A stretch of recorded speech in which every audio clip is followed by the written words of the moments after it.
Some of you have been putting off wrapping up because of concerns about daycare or preschool. We get it. It's so intimidating. But guess what? Your child is going to be diaper free at some point, and if you're a family with two working parents, that's most likely going to happen with the help of your daycare. So might as well knock it out now before that toddler phase is in full swing.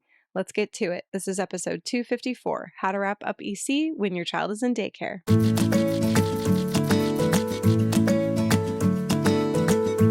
Hello, welcome back. I'm Nicole Cheever with Go Diaper Free. This is the Go Diaper Free podcast, and today's episode is 254, How to Wrap Up EC When Your Child is in Daycare. Find the show notes, the transcript, and links to everything I mentioned today over at godiaperfree.com/254. Leave us comments, ask us questions, and if you're listening on your favorite podcast player or watching on YouTube, please make sure you subscribe so you're notified about our new episodes. All right, some of you have been blowing us up about wrapping up if your child is in daycare. You're so freaked out about it. And there's this misconception that just because Andrea has homeschooled her children at different points, it means she's never gone through it or you can't relate to her. Well, first off, that's not true. She's had her kids in some kind of school or daycare outside of the home at various points. And she talks about that in her book and on previous podcast episodes as well. So first off, make sure you head back to the book. I know when you've been practicing EC for months or even a year, sometimes it just feels like you're doing your thing and you don't have to return to that book. But the Go Diaper Free book really does have everything in it, including troubleshooting and advice for moving on. So make sure you refer back to that. There's episode 156 by one of our coaches, Danielle, talking about successful potty training with your daycare. You can check that for reference as well. And then Andrea talks about sending Branson to daycare without diapers after the summer break, back to preschool without diapers. And that is episode 84. So I'll link to that as well. We do have the Diaper Free at Daycare and Wrapping Up mini courses. And what I'm going to talk about today covers a little bit of what you'll find in those, because I know even after you've gone through the podcast and the books, sometimes, especially with your first child, it's still a little bit nerve-wracking. You can still feel a little bit self-conscious about making that step. Diaper Free is a really big step. Trust me, even with my third baby, I felt it. So we'll go through that today. A little bit of a game plan for how you can make it happen, wrapping up at a daycare. Now, if you're not quite in the wrapping up phase yet, your baby is 0 to 12 months old or so, still go ahead and listen and keep this, maybe earmark it for future reference, because eventually, again, your baby is going to be diaper free at some point. So it's important to have that long view. But if you're in that 0 to 12 months and you're not practicing EC yet because you're worried about daycare or preschool, go ahead and just start. Part-time EC is so valuable. You don't even have to tell your daycare that you're doing it. You can just practice at home. Now, some of us, my third baby was very, very vocal and insistent about not pooping in her diaper. So if I had had her in daycare at some point, I would have had to tell them that that was what was going on, especially because when I was a working parent, I was working like 10-hour shifts. So I would have at some point had to tell them that my infant was not going to poop in the diaper and probably worked that out with them.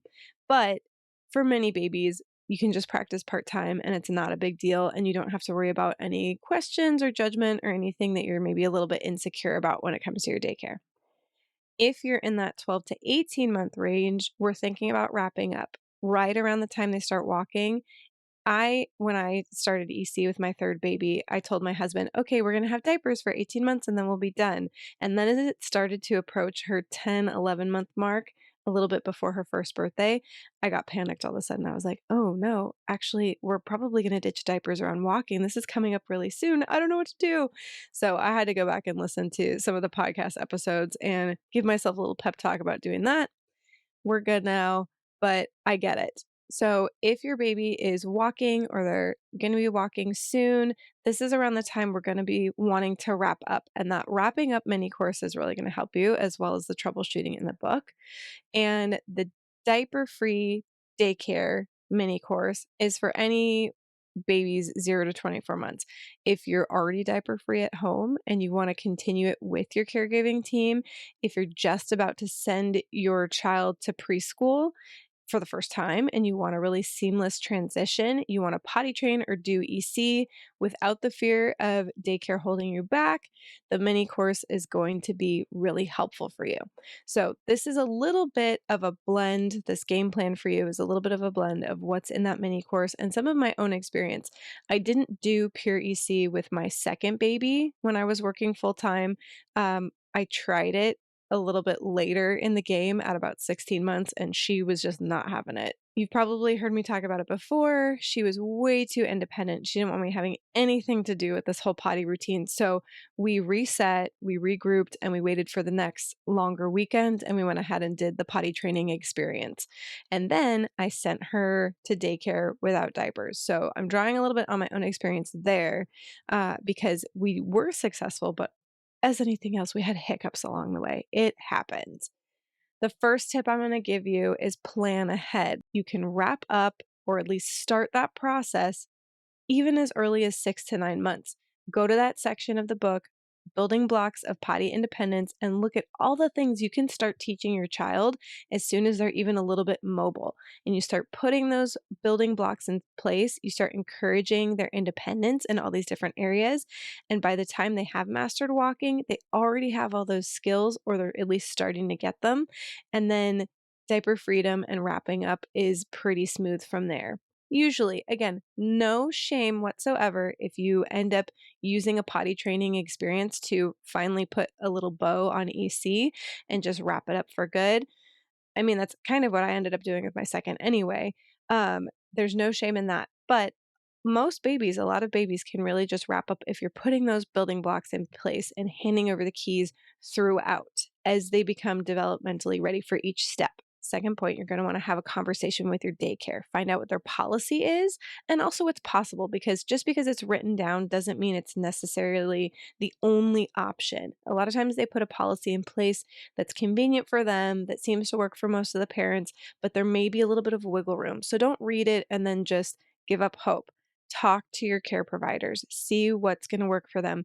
Here in California, we have something called ratio, and I think that's probably common in a lot of other places, but the daycare is required to have a certain number of staff members present for every certain number of children, depending on age.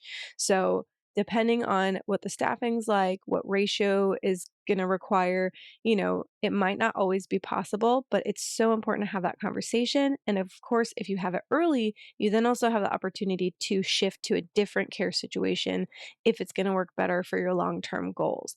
That's important with any of your values. So potty training is no different. So tell them your plan. You can, if you're in that 0 to 12 month range and you are doing part-time EC and wanting to integrate it into daycare, you can suggest transition times when they could take your child. You could provide things like a mini potty or a seat reducer that's the same one you have at home that they could use. A lot of times they have these really big changing tables at the larger daycare centers where you could probably fit a mini potty or top hat potty right there. And during the diaper change, which is one of our transition times, one of the easy catches, during the diaper changes, they can just offer the potty right there. And that makes it easier for them because it's not like a big extra step. So number 3, of course, is start wrapping up and or doing the teaching process at home. So you're going to be putting in those building blocks of potty independence at home, starting at whatever age that building block is developmentally appropriate for. Like moving to the potty, you can start teaching as soon as they're crawling. Each of those building blocks has kind of an age range where that skill is appropriate. Start that at home. If your baby is walking or is about to walk, you can again go through that wrapping up mini course, and that's a deep dive into all those building blocks and putting them in place. And then when each skill has been mastered or as you're working on it, you can also communicate that to your care team. You can say, hey, we're really working on Johnny being able to push down his own pants. So during the diaper change or anytime you have to change his clothes, can you just help him hook his thumbs in and say push? That's what we're doing at home. So like anything else, any of your children's preferences that you might be communicating to your care team, communicating what skills they're working on or have mastered is key. And especially as they start to get closer to that 18-month mark where they're really becoming toddlers, there's going to be things they want to do for themselves, right? And your care team is going to figure that out with a lot of the day-to-day things that they're used to helping with. But if they're not really that used to helping with really young toddlers in pottying, you might have to clue them in and say, "Hey, he really wants to push his own pants down," or "He really wants to put the seat reducer on the potty by himself." Number 4, the next step is going to be to ditch diapers at school. And again, you're going to want to lay this game plan out with your care team and start with a foundational piece. So, just like any of the other transition times when we're arriving somewhere, we want to pee before we go about our business, whether it's shopping or the park, whatever. You're going to want to do a foundational P at school. So, this does a couple things. It builds a confidence in your child and your care team because they're actually seeing it happen. They're saying, "Oh, Johnny can use the potty. He did great." And you can kind of talk them through the process. And then it helps to build that connection for your child and that consistency that, okay, when we're at school now, this is where we're going to go potty. You want to make sure as much as possible you can replicate the home routine at school. Of course, again, there might need to be some adjustments just because of ratio or the other specifics going on at the center, but you want to, as much as possible, have that same potty seat reducer. Tell them to use the same language, inform them what your child says or signs or does as far as needing to go potty. With my second child, she was 18 months when we did the potty training experience, and I warned them.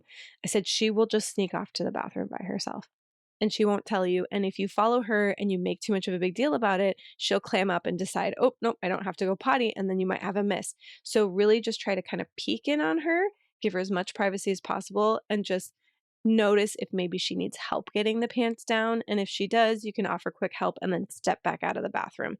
So they were able to get that pretty quickly because that's what she would do. She had a couple misses when they forgot that she just took herself and wouldn't tell them. But it's a transition, right? It's a process, they all get used to it, and it all worked out in the end. Consider what backups you're gonna send with your child as you're going through the potty training experience. Obviously, in the end, we want them in just undies. Well, not just undies, obviously, undies under their clothing. But during the training process or the wrapping up process, you might be going through phases where commando is better or training undies. We have the tiny trainers, we have tiny ups, which are the cloth covers.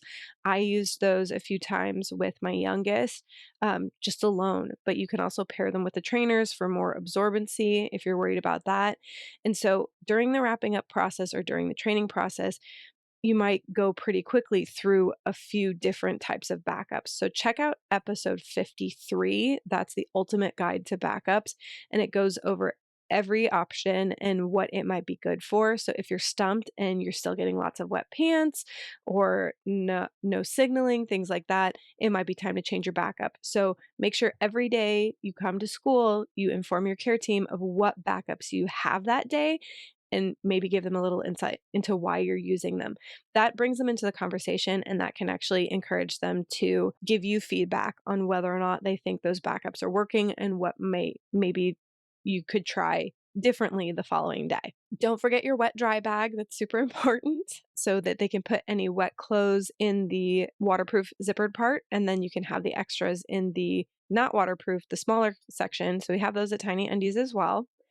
Number 5, your tip is going to be update your caregivers daily. I did already kind of touch on that, on the changes or discoveries you're having at home. If their signals have changed their preferences, whether they should be expecting a poop anytime soon or not. My second kiddo was notorious for pooping during their recess time, like their after snack outside time. She'd be kind of at the far end of the playground and all of a sudden realized she needed to poop and she couldn't make it back. So she just kind of like go off into a little corner. So they started to learn that that was something that she really regularly needed to do. And they would either assign someone to keep more of an eye on her or actually kind of like have her hang back closer to the classroom door so that she could go in and take care of that in the toilet where it belonged instead of in her pants. But we have quite a few stained tiny undies because of that. And the last tip I'll give you is make sure you get that update at the end of the day. You'll do a pee with your child or at least offer it before you get in the car to go home or walk to go home, and make sure you get that update from your care team of how it went, if they think you need to change the backups or send more of them, and any other details that went on during the day that can help you once you get home have consistency with the process. So the mini course is going to have troubleshooting in there as well. It's got a ton of troubleshooting in it and a video and materials for your care provider. So if this sounded like it's helpful and you would like more information on the tips I gave you, go ahead and check out that Diaper Free at Daycare mini course and you'll get all of those materials and you can have your care team watch that video from Andrea speaking directly to them about how they can support you in your journey. And sometimes just having that third party, kind of a little bit of an authority figure, speak on it can be really helpful to your team. So check that out if you think it might be helpful. If you're listening and your child is over 18 months and you want to potty train, get the Tiny Potty Training book, of course. Finish in a week or less with that, and you can take time off if you have to. The Diaper Free at Daycare mini course will help you get through that as well. And I know that sounds like a lot to say, like, take time off to do potty training. Nobody wants to do that. But of course, diapers are convenient. Potty training isn't convenient. It's never going to be. And the further we push it off, usually the less convenient it's going to be. So it's better to take that time in about a week and train now than have it go on and drag on for months and months later when it's a power struggle and they're 3 or 4 years old. So definitely getting it done sooner before that toddler phase really hits is the best way to go. I hope today's episode was helpful for you all, and I would love to know. Head on over to the blog, godiaperfree.com/254, and put in the comments if you did Diaper Free at Daycare. Please share your tips with our community. We love to hear your feedback and all of the little experiences and ideas you all have. It's a great community, and we love for you to share. So thank you so much again for joining us today. I'm Nicole Cheever with Go Diaper Free. We'll see you next time.